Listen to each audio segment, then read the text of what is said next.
Muito feliz de poder aqui contar um pouquinho da minha vivência aí na RD Station. Eu gosto de sempre começar alinhando um pouco de expectativas. A minha palestra não é uma palestra extremamente avançada, aí, então se a galera já trabalha há algum tempo com sistemas de autoescalabilidade, provavelmente eu não vou contar grandes novidades aqui, provavelmente alguns insights dos que eu vou trazer aqui vocês já tiveram, mas eu acho que foram alguns aprendizados que quando eu comecei a trabalhar com esses sistemas que exigem um pouco mais de escala, foi interessante ter, e eu acho que quem está querendo começar a mexer com esse tipo de sistema vai ver algumas coisas interessantes aqui. Legal? Bom, começando aqui, eu não vou fazer grandes apresentações sobre mim, quem quiser aí eu deixei meu LinkedIn, meu Twitter, pode me chamar lá, eu estou sempre aberto aí para a gente conversar, bater um papo, quiser me adicionar lá, pode demorar um pouco assim, porque eu não sou um cara muito de redes sociais, mas eu sempre vou responder lá, se vocês quiserem trocar uma ideia, e também depois que acabar a apresentação aqui, eu vou ficar mais um pouco aqui, a RD está com um stand lá, a gente pode bater um papo, legal? Bom, começando aqui, eu preciso começar explicando para vocês o que o RD Station Market faz. Não precisa ficar preocupado, a ideia aqui não é aquelas talks de venda de produtos, eu não vou vender nada para vocês aqui, mas para a gente entender um pouco do nosso contexto de negócio. Né? A ideia é simples. O RD Station Market é uma plataforma de automação de marketing. Então a gente leva todo esse ciclo de vida do nosso cliente, de captação de lead, de conversa, de construção de relacionamento com automação, disparo de campanhas. Nessa apresentação aqui a gente vai falar particularmente do disparo de campanhas. Mas a ideia é que você, dentro do RD Station Marketing, você consegue conversar com o seu lead, consegue conversar com o seu cliente. Então, quando você está contratando esse produto, e aí o exemplo, acho que mais trivial que eu tenho aqui é a famosa newsletter. Né? Quem já acessou, sei lá, o site do Gabs, por exemplo, se inscreveu lá, sei lá, toda segunda ele manda uma newsletter, é um exemplo, por exemplo, de uma campanha que pode ser automatizada ou não. No caso da newsletter, ela tende a não ser automatizada porque é um conteúdo que é preparado, ele faz uma curadoria, ele escreve uma coisa especial. Mas a ideia é ir conversando com o nosso cliente, né? E conversando com o cliente do nosso cliente. Então, o RD Station Marketing ele dá esse suporte para os nossos clientes. E aí, quando a gente está falando de e-mail na nossa plataforma, a gente é uma das plataformas líderes aqui no Brasil, e a gente está falando de mais ou menos 1 bilhão de e-mails enviados por mês.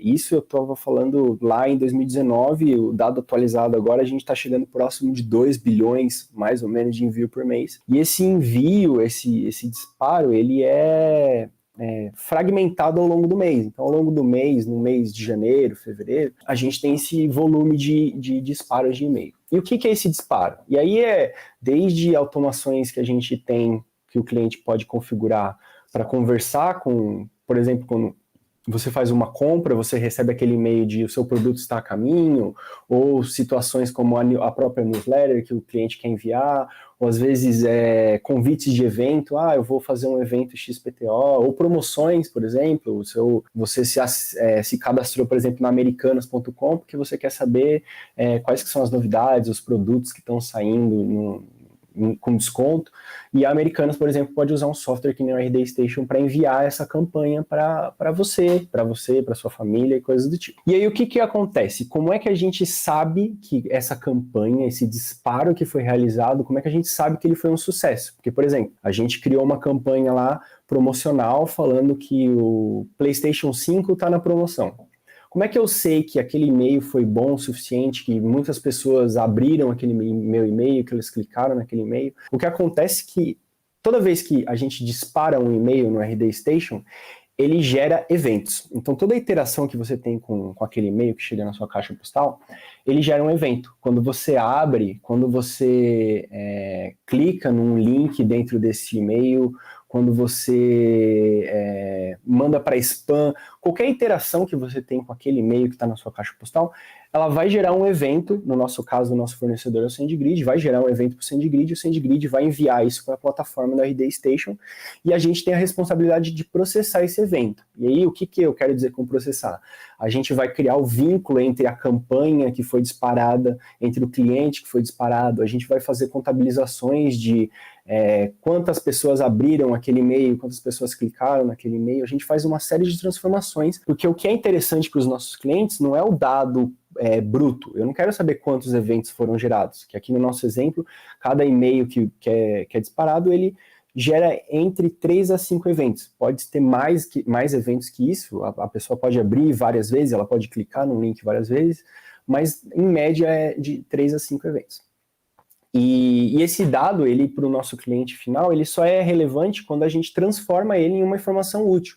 Por exemplo, a gente pode dizer que a taxa de abertura, que é um termo muito utilizado, que a taxa de abertura de um e-mail ela foi de 20%, 30%, 50%, que quer dizer o quê? Se você disparou para uma quantidade específica de clientes, 20% daqueles clientes abriram o seu e-mail. Então, talvez aquela campanha tenha sido uma boa campanha, aquele título que você escolheu para o seu e-mail foi um bom título. Ou, às vezes, a informação que tinha dentro daquele e-mail lá, o relacionamento que você tem com o seu cliente é um bom relacionamento. Outra informação que é importante é a taxa de clique. Então, a pessoa interage com o e-mail lá, ela vai gerar uma série de eventos. E aí, qual que é a grande sacada aqui, que é o volume que ele se multiplica? Se você disparou 1 bilhão de eventos, a nossa plataforma disparou 1 bilhão de eventos, ela vai ter que processar essa quantidade multiplicada. Então, se eu disparei 1 bilhão de e-mails, a gente vai ter que processar de 3 a 5 bilhões de eventos, a depender da quantidade de interações que a gente tem lá com aquele e-mail. Quanto mais disparos a gente tem na nossa plataforma, quanto maior a quantidade de campanha e de e-mails que os nossos clientes disparam, maior é a quantidade de eventos que a gente tem que processar, que a gente tem que transformar e que a gente tem que entregar de estatísticas para os nossos clientes. Então, essa que é um desafio de escalabilidade muito maior, porque como a gente está crescendo, tem muitos clientes entrando na plataforma e disparando para muitos clientes, esse volume, ele aumenta muito. E isso eu estou falando num cenário típico, um cenário normal, que a gente está disparando 1 bilhão de e-mails no mês e que a gente está processando de 3 a 5 bilhões de eventos no mês. Só que o grande desafio, e aqui é o que eu quero trazer para vocês, é a nossa Black Friday. A nossa Black Friday, em 2019, a gente disparou 1 bilhão de e-mails em um dia.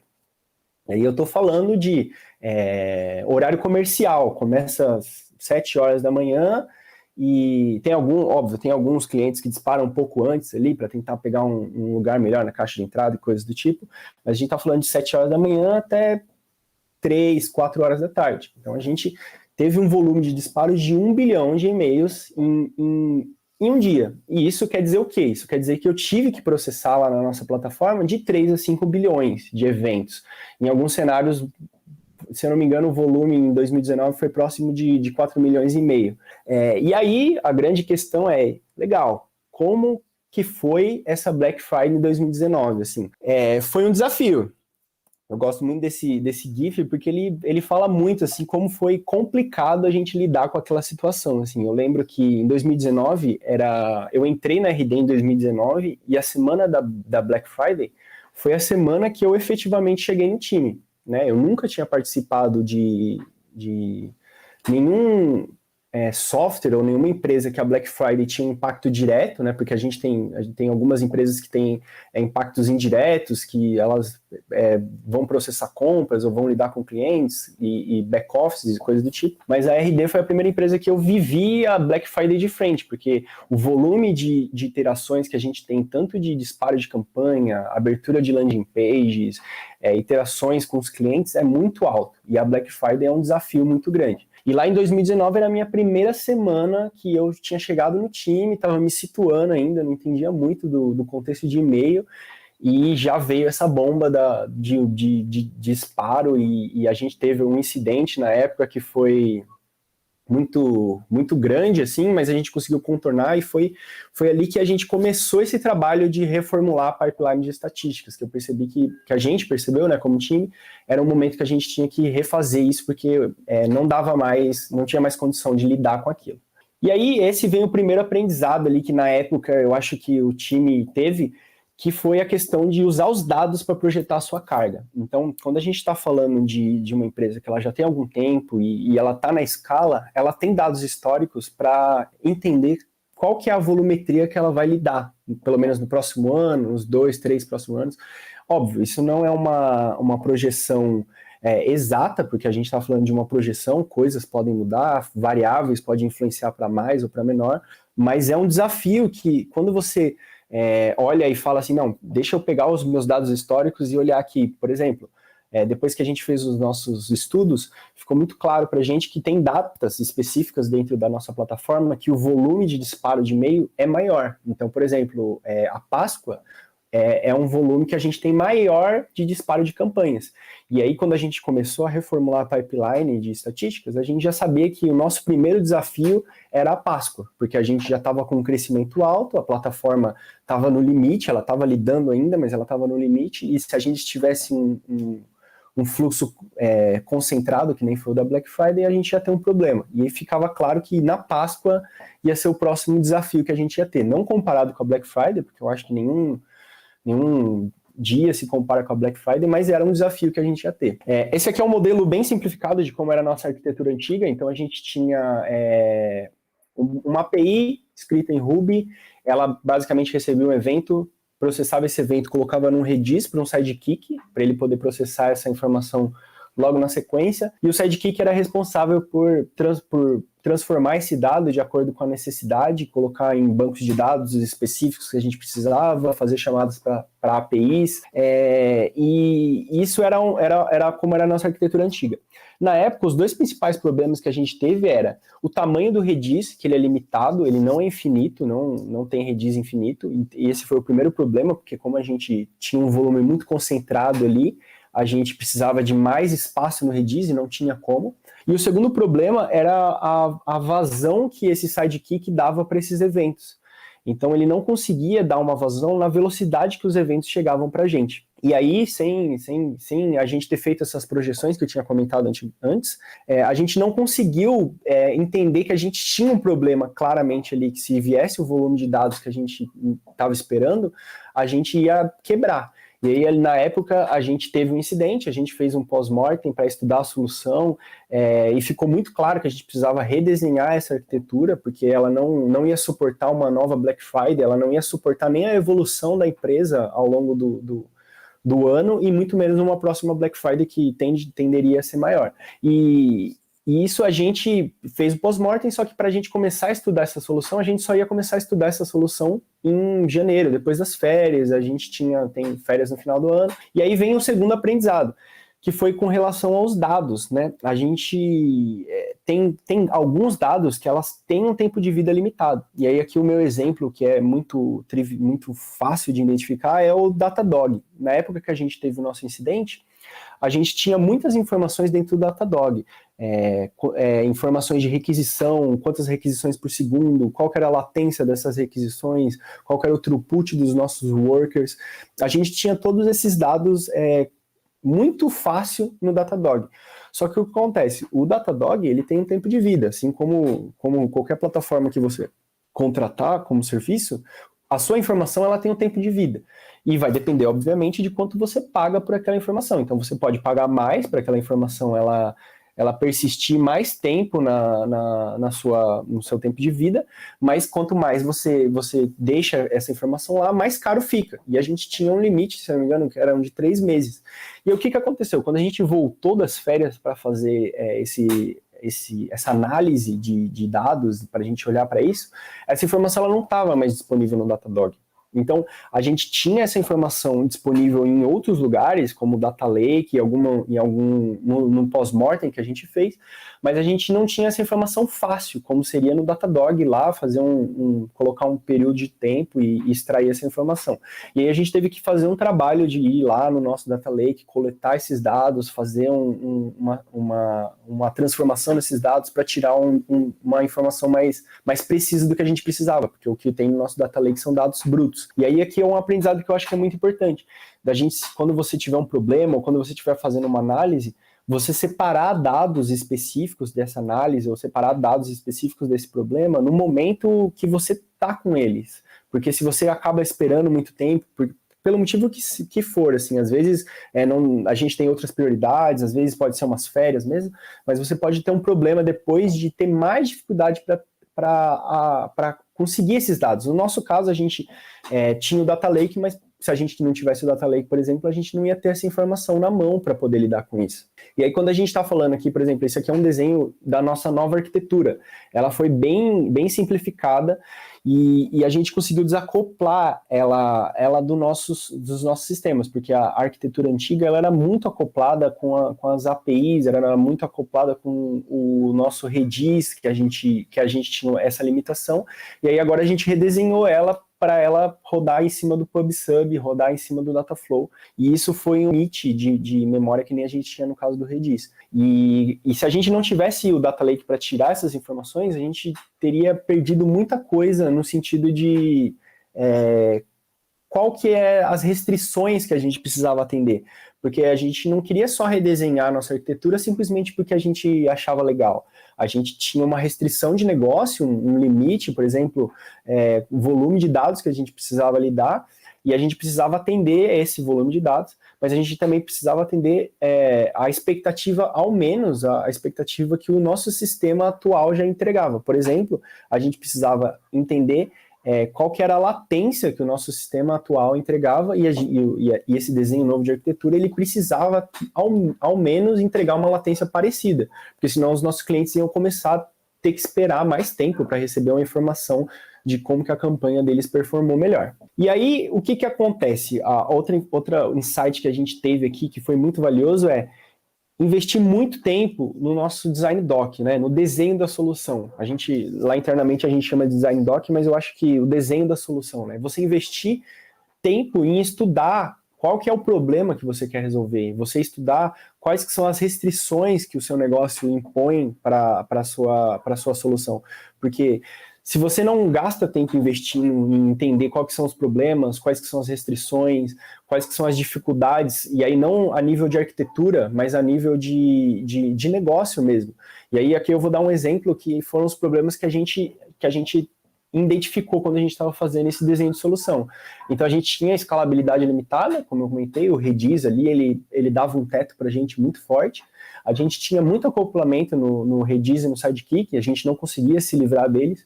A gente era acoplado na nossa solução principal, que era o RD Station Market, porque esse era um serviço que ele não deveria estar acoplado ao marketing. Então, se o marketing caísse, o processamento de estatísticas ele não deveria parar de funcionar. E na arquitetura antiga que a gente tinha essa dificuldade. Porque como eles tinham nascido gêmeos quase juntos ali, eles tinham muitas responsabilidades vazando para dentro da nossa aplicação do RD Station. E aí a gente, no estudo de solução, ficou muito claro para a gente. E outra dor que a gente percebeu quando a gente estava fazendo esse estudo de solução era a dificuldade de reprocessar em caso de incidentes. A gente precisava falar com o nosso fornecedor, o SendGrid, a gente precisava fazer solicitação para eles, demorava muito tempo para eles devolverem essa informação para a gente.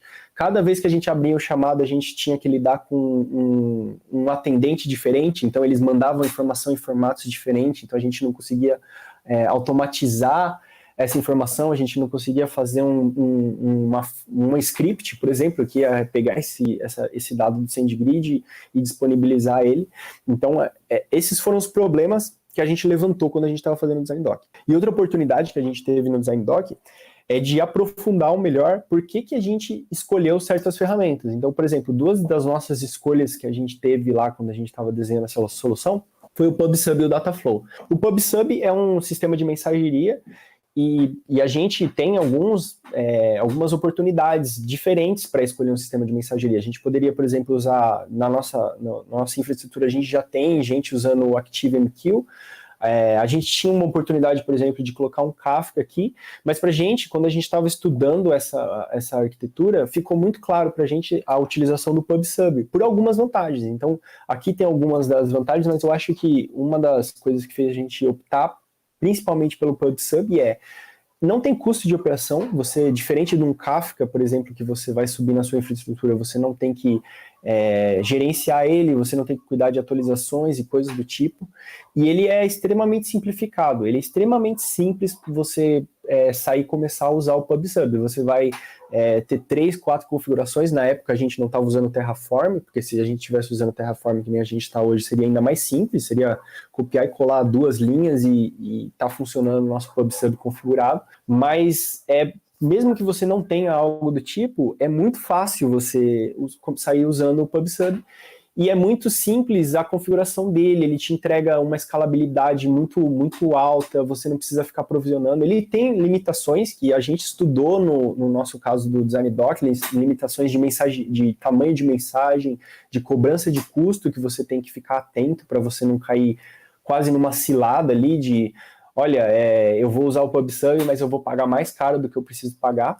Mas a gente, no nosso desenho de solução, a gente estudou isso a fundo para entender que, pô, essa aqui é a solução que a gente quer, esse aqui é o caminho que a gente vai seguir. E o Dataflow é uma outra tecnologia que a gente escolheu usar, que a gente já tem já tinha na época alguns times utilizando essa mensagem lá muito forte dentro da nossa infraestrutura, e a gente viu uma oportunidade muito bacana de fazer o uso dessa tecnologia, de colocar ela no nosso time, e foi uma ferramenta muito, muito forte para a gente utilizar, porque a gente conseguiu contar com a expertise de outros times que já tinham utilizado o Dataflow dentro da empresa, e a gente conseguiu fazer uma coisa que é muito escalável para o nosso cenário. Então, diferente da solução antiga que a gente tinha que ficar fazendo alguns ajustes manualmente, a maneira como a gente desenhou o Dataflow hoje, ele entrega para a gente tudo muito fácil de escalar.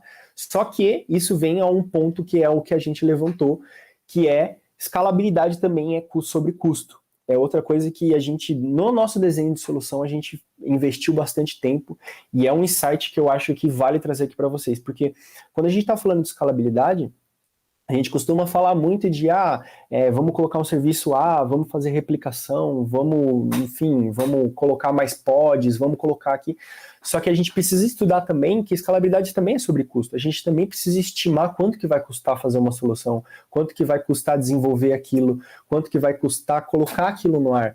Então, um exemplo aqui que eu trouxe para vocês é uma planilha de cenários que a gente colocou no nosso desenho de solução, fazendo comparações com tecnologias diferentes. Então a gente criou cenários diferentes, cenário atual, cenário 1, 2, 3 e 4, cenários que tinham proporções diferentes, então tanto de fluxo de dados, quanto tempo de recuperação, quanto informações que a gente acreditava que eram relevantes. Então a gente criou cenários diferentes que a gente achava que poderiam acontecer e que a gente queria atender, e a gente fez estimativas em cima disso. Então quanto que vai custar para a gente rodar isso no App Engine, quanto que vai custar para a gente usar um Cloud Function, um Cloud Run, um Dataflow, quanto que vai custar no total, quanto que a gente gasta hoje na nossa infraestrutura para a gente rodar numa informação parecida. Isso permitiu que a gente tivesse uma noção melhor de quais as escolhas a gente ia fazer e trazer uma previsibilidade maior também para a empresa. Então, quando a gente levou essa discussão de rearquitetura para conversar com os nossos managers, era muito claro de, olha, a gente está gastando X e essa nova solução vai custar Y, e a gente tem possibilidade de, por exemplo, escalar ela mais colocando mais dinheiro, por exemplo. Então, agora se eu quiser gastar mais, eu vou poder gastar mais para escalar ela maior. Só que, óbvio, a gente teve surpresas também. Então, quando a gente colocou o Dataflow em desenvolvimento, a gente colocou no ambiente de staging, a gente teve uma surpresa desagradável, que foi pagar R$2.000 só com um Dataflow rodando lá sem uso, porque o Dataflow ele tem o modelo de cobrança dele é simplesmente quanto tempo ele está rodando. Então ele fica lá disponível para você, no caso no modelo de streaming dele, ele fica lá disponível para você rodando 24/7, mas ele te cobra por isso. Então se ele está 24/7 rodando, ele vai te cobrar 24/7, independente dele processar algum dado ou não. E aí você consegue configurar mecanismo de escalabilidade para se o volume da sua fila e coisas do tipo aumentar, você conseguir ir lá e processar esses dados de maneira mais simples. Só que quando a gente colocou em stage, a gente não estava processando muito dado, porque a gente estava em desenvolvimento, a gente estava liberando algumas features, e a gente teve que pagar R$2.000. E aí foi nesse momento que a gente desenvolveu uma solução interna muito simples para desligar esses pipelines quando a gente estava fora, quando a gente não estava trabalhando mais com isso. Isso reduziu o nosso custo de R$2.000 para 397, assim. E foi uma coisa muito legal. Só que é um custo que, mesmo a gente fazendo toda essa projeção, a gente não colocou na ponta do lápis lá e acabou pagando mais por isso, né? Então, outro custo que a gente, na época, não percebeu e depois a gente veio trabalhar em cima foi a questão do backup dos snapshots do PubSub. Então, a gente não tinha backup desses snapshots e você manter esses snapshots por mais de 7 dias custa caro. Então, a gente precisou fazer um trabalho de fazer um cron job para poder ir iterando em cima desses backups e descartando eles para a gente poder economizar dinheiro sem perder uma recuperação rápida que a gente precisava. E aí, outro insight aqui que a gente teve é a questão de antecipar problemas e entregar valor. Aí aqui eu gosto muito desse slide, que é o quê? Como é que você faz entregas menores e gera valor dentro delas? E aí, sempre que eu falo sobre isso, a pessoa fala assim, nossa, o cara vai falar de ágil de novo, daquele negócio de lean e coisas do tipo. Não é a minha ideia aqui, o insight que eu quero trazer aqui é a nível de arquitetura. Quando a gente trouxe o primeiro desenho de arquitetura da nossa solução, ele era um desenho que eu chamo de tudo ou nada. Ou a gente fazia toda a nossa solução e virava todo o pipeline de estatísticas do antigo para o novo, ou a gente não conseguia fazer isso. A gente não tinha um meio termo. A gente precisava apostar tudo de uma vez. E isso é um problema. Por que é um problema? Porque quando a gente está entregando uma solução nova, a gente está desenvolvendo algo novo, tem muitas incertezas, mesmo que seja um problema conhecido. Tem problemas que você ainda não sabe que estão lá, que você vai ter, tem configurações que você não sabe que precisavam ser diferentes, tem ajustes finos, e o mais importante, você está demorando para aprender sobre aquela escolha que você tomou a decisão de fazer. Então, por exemplo, a gente escolheu usar o Dataflow na época porque a gente acreditou que era uma boa solução, tinha os times usando e coisas do tipo. Só que poderia ser uma escolha equivocada, ela poderia se provar, quando a gente colocasse em produção, uma escolha ruim. E se a gente levasse, sei lá, 6 meses para desenvolver a solução, para colocar em produção e descobrir só depois de 6 meses que o Dataflow foi uma escolha ruim, a gente ia perder muita coisa. Então, uma das coisas que a gente fez um esforço e deu trabalho, porque a gente não começou pensando assim, foi em como que a gente poderia transformar a nossa entrega, transformar a nossa arquitetura para a gente conseguir fazer uma entrega de valor mais diferenciada, para a gente conseguir fazer uma entrega de valor parcial. Então, vamos colocar primeiro esse pedaço no ar, aí a gente já faz os nossos clientes começarem a usar isso, verem o valor que eles têm disso, entenderem como é que eles usam isso, a gente colher feedback do que está funcionando, do que não está funcionando, a gente entender se a gente está no caminho certo.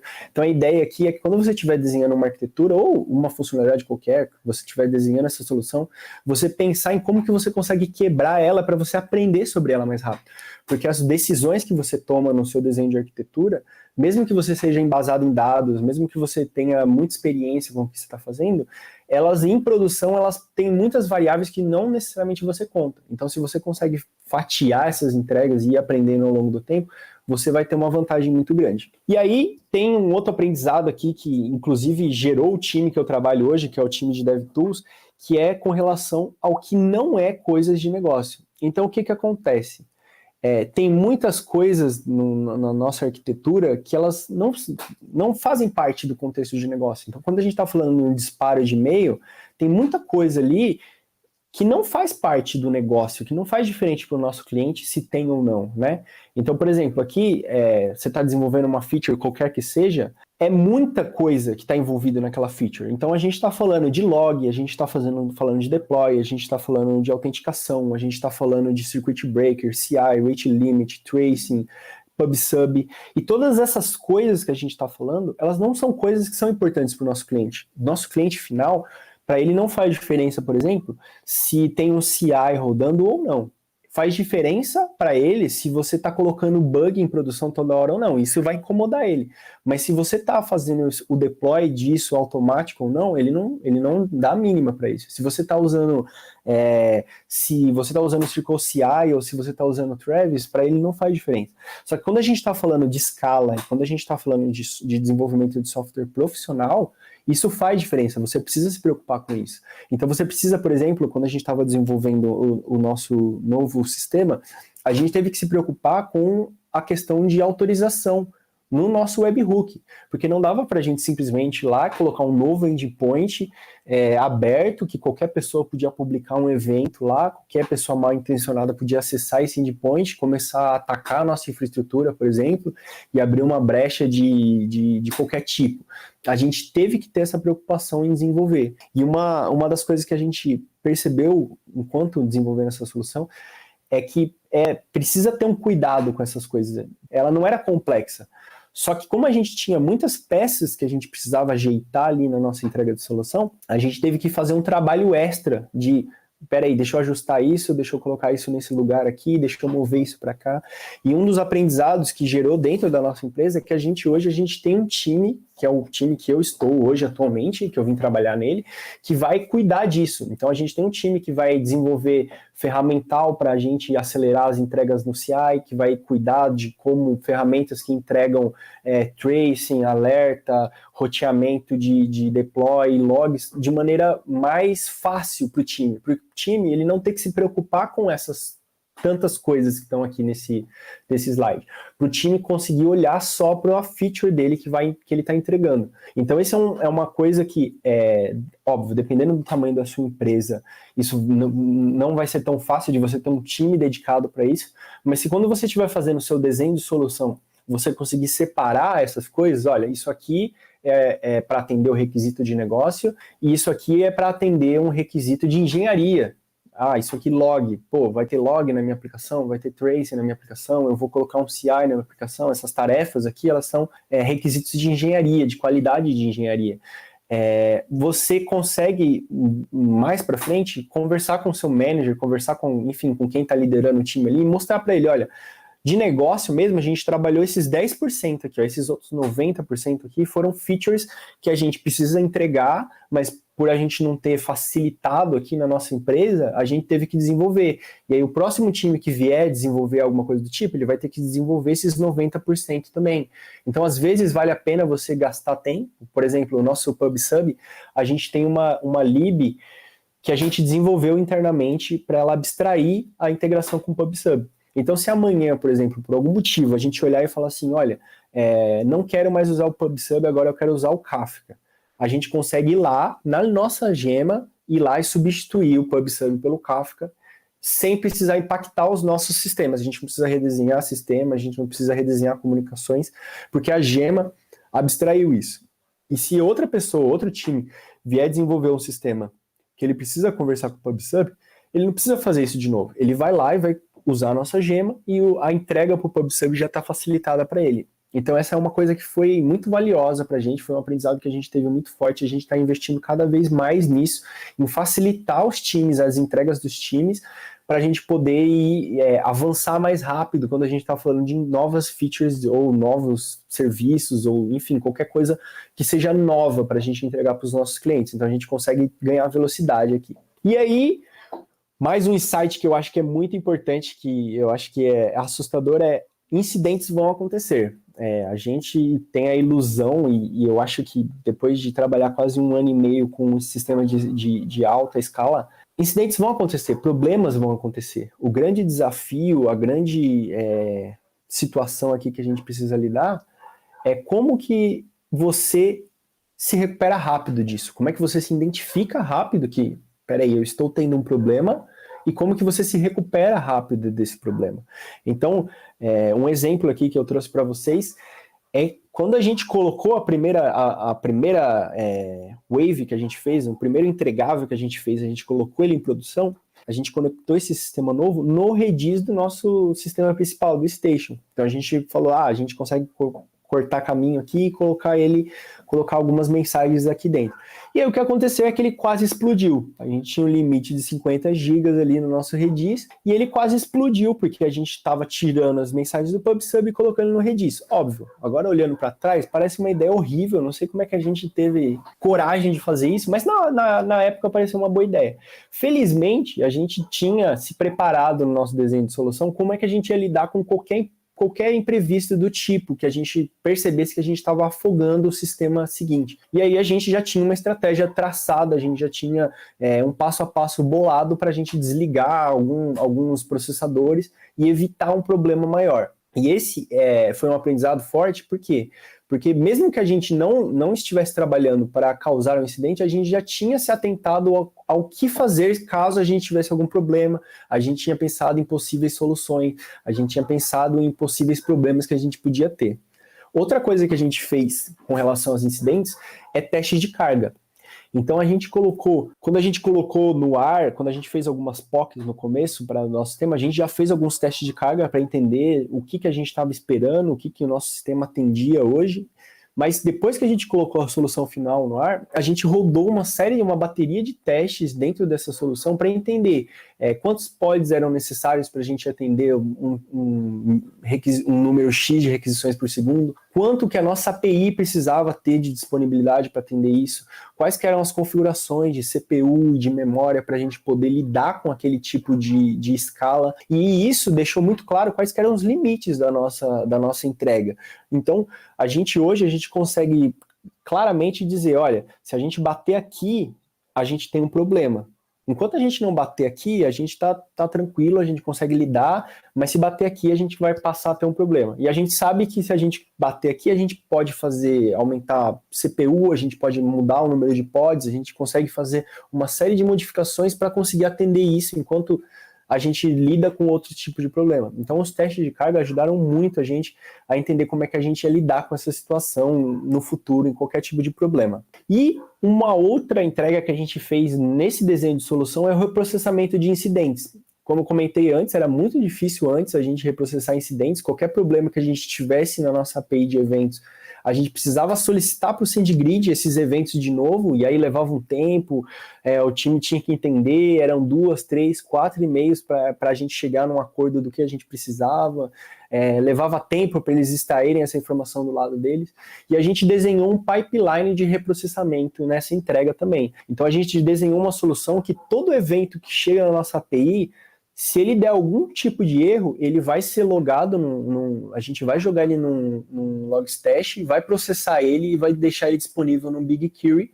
E se em algum momento a gente falar assim, olha, eu preciso reprocessar esse evento porque deu algum problema, eu consigo só ligar um Dataflow e falar, reprocessa esse conjunto aqui de eventos, ou reprocessa essa carry aqui que eu preciso, e pronto. Isso a gente conseguiu reduzir um processamento que normalmente levava uma semana, num caso bom, porque a gente já chegou a levar um mês para reprocessar eventos, a gente reduziu isso para um dia. Então, basicamente, o que eu preciso hoje fazer lá no time de e-mail é ir lá, localizar o evento dentro da minha infraestrutura, o evento que eu perdi ou que não foi processado direito, ligar um Dataflow e pronto, ele vai ser reprocessado e a informação vai estar disponível para o cliente na outra ponta. E essa solução, ela foi tão fantástica que a gente expandiu ela para a empresa como um todo. Então hoje a gente tem na nossa infraestrutura um Nginx que ele capta qualquer requisição que chega na nossa infraestrutura. Então qualquer requisição que chega na nossa infraestrutura,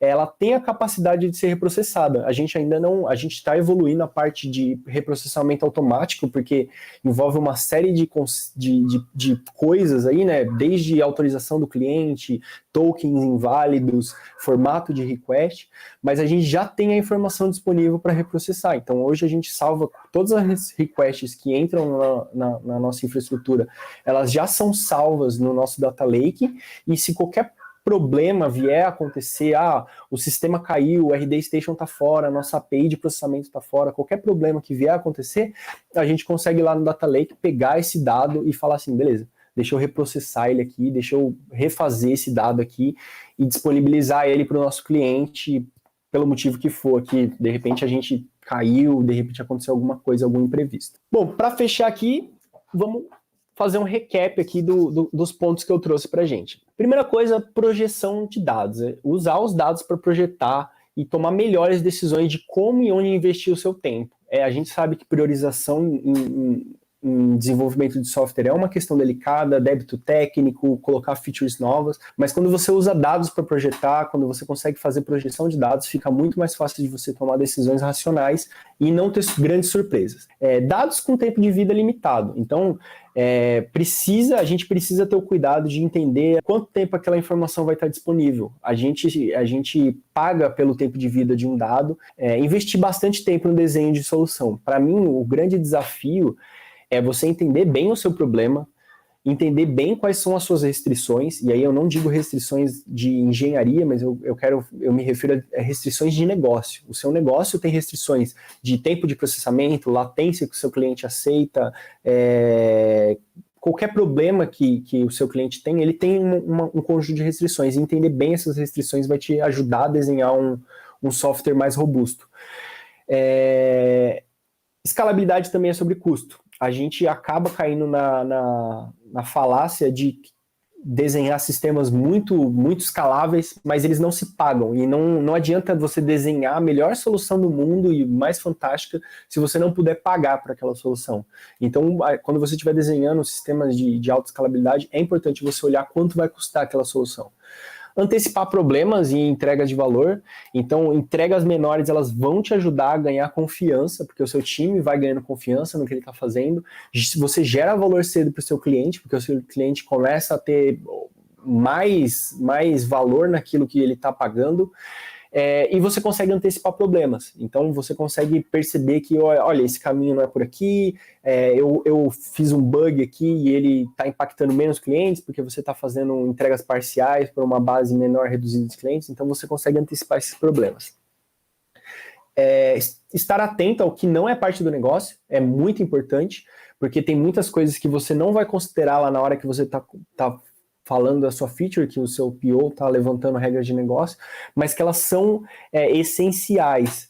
E isso você consegue, óbvio, alinhando com a sua empresa, você consegue investir tempo em acelerar o seu time. Isso com ferramental, com entregas que são globais para a sua área de engenharia, facilidades como documentação, templates prontos e uma série de coisas que vão agilizar próximas entregas. Às vezes parece que você está demorando mais tempo numa entrega, mas é porque você está trilhando um caminho que outras pessoas vão passar por ali.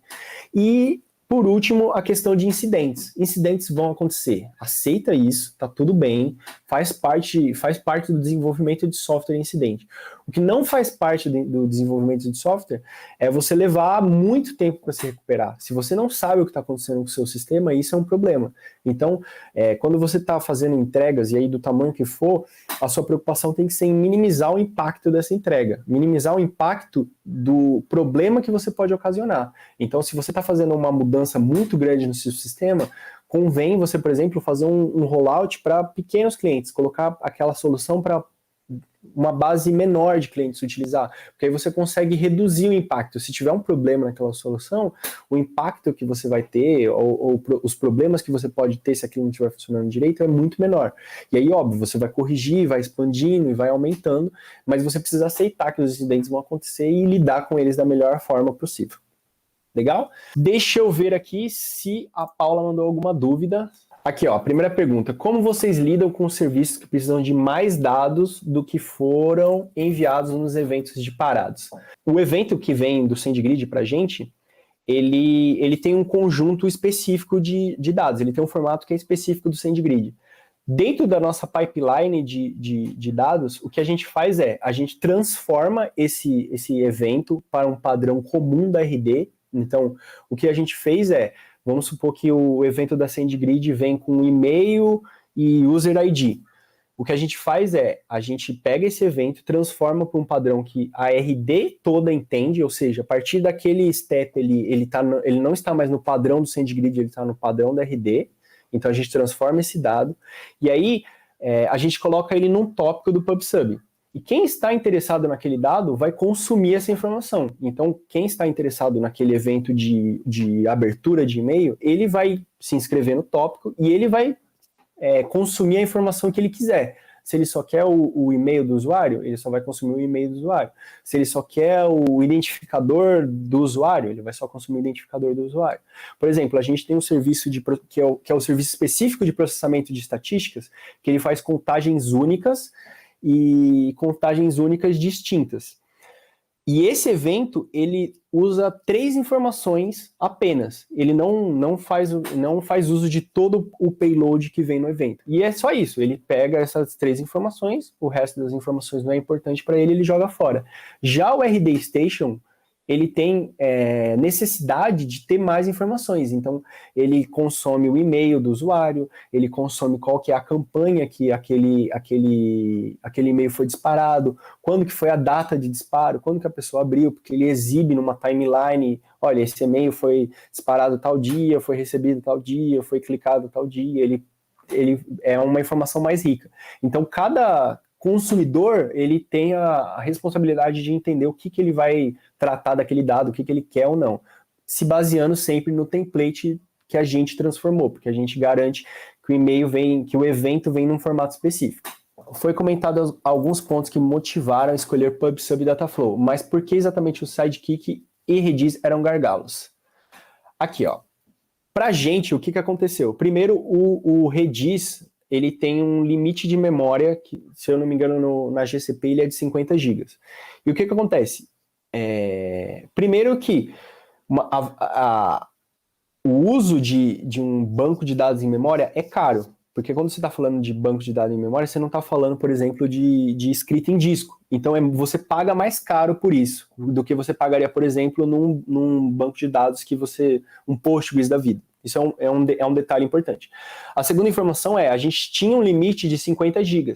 Então a gente não conseguia escalar mais que isso. Aí você pode falar assim, pô, Rogério, mas você pode montar um cluster de Redis e coisas do tipo. Sim, a gente tem outros caminhos para escalar o Redis, vamos dizer assim. Não estou dizendo que é impossível, mas para a gente, naquele momento, não parecia que era uma solução que ia gerar o valor que a gente esperava, que é ao contrário do PubSub, porque a gente trocou pelo PubSub, colocou o PubSub lá, a gente não tem que se preocupar com escala, a gente não tem que se preocupar com operação, a gente não tem que se preocupar com muitas coisas. Então a gente tira muitas coisas da nossa mão e coloca na responsabilidade do Google.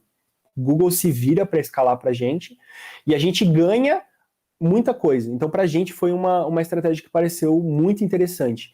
E aí, por consequência, a gente acabou tirando o Sidekick, colocando o Dataflow, porque eu diria que o combo PubSub e Dataflow, ele funciona maravilhosamente bem, assim, porque o Dataflow você consegue configurar para ele escalar muito bem com o PubSub. Então, você consegue ganhar muita coisa na integração deles dois. Então, foi uma solução que para a gente fez muito sentido.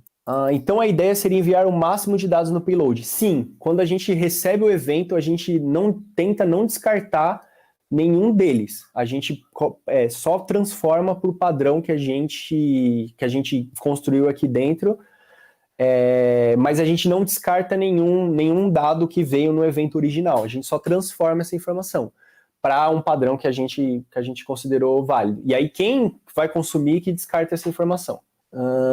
Caso o dado não venha no payload, o serviço que esteja consumindo busca de um serviço centralizador nesse caso. Não, a gente tem, o que acontece os dados que vêm no nosso evento lá, padrão, ele segue, vamos dizer assim, um padrão. Então, por exemplo, o evento de clique, ele tem um conjunto de dados, um conjunto de informações que ele sempre vai vir, que nunca vai deixar de vir.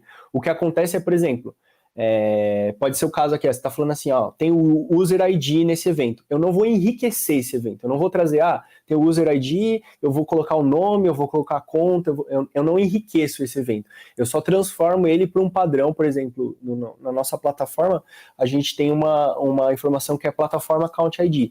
Só que para o SendGrid, esse plataforma Account ID não existe. Então a gente transforma para a gente seguir um padrão de nomenclatura da nossa infraestrutura. Só que a gente não enriquece esse no futuro a gente ter um serviço que enriquece dados e a gente disponibilizar esse dado enriquecido em um outro tópico. E aí, por exemplo, a sua aplicação ela quer sempre consumir ela quer sempre consumir um evento enriquecido, você não vai escutar o evento do tópico raw, você vai escutar desse outro tópico aqui. Aqui, apareceu mais uma. Pode explicar a parte de dead letter da arquitetura. O que é isso? Fiquei curioso. O que acontece é o seguinte, imagina, o nosso evento, ele vem, a gente pega na API, transforma ele, coloca ele num tópico. O que é a ideia desse tópico? Toda vez que você quer um evento, você fica escutando esse tópico. Então, por exemplo, a gente tem um serviço que é o serviço de construção da timeline. Esse serviço ele fica escutando esse tópico. Toda vez que cai um evento lá, ele faz o quê? Ele recebe esse evento e tenta fazer alguma coisa com ele. No nosso caso, ele vai disponibilizar esse evento na timeline do lead, na timeline mostrando que a pessoa abriu. Só que o que pode acontecer? Pode acontecer de, por qualquer motivo que seja, ele não conseguir realizar essa operação.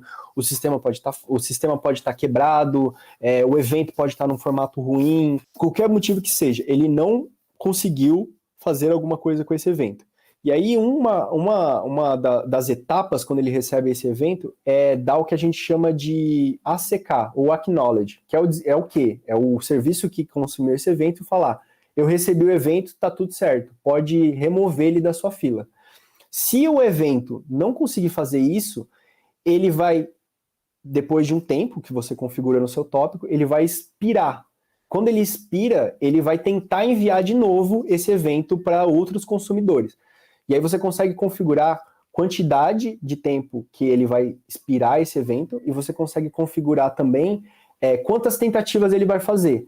Quando isso acaba, ele vai jogar isso numa fila que a gente chama de dead letter, que é uma fila de erros, vamos dizer assim, que é o quê? Você está falando para ele, olha, alguém na sua infraestrutura não conseguiu processar esse evento.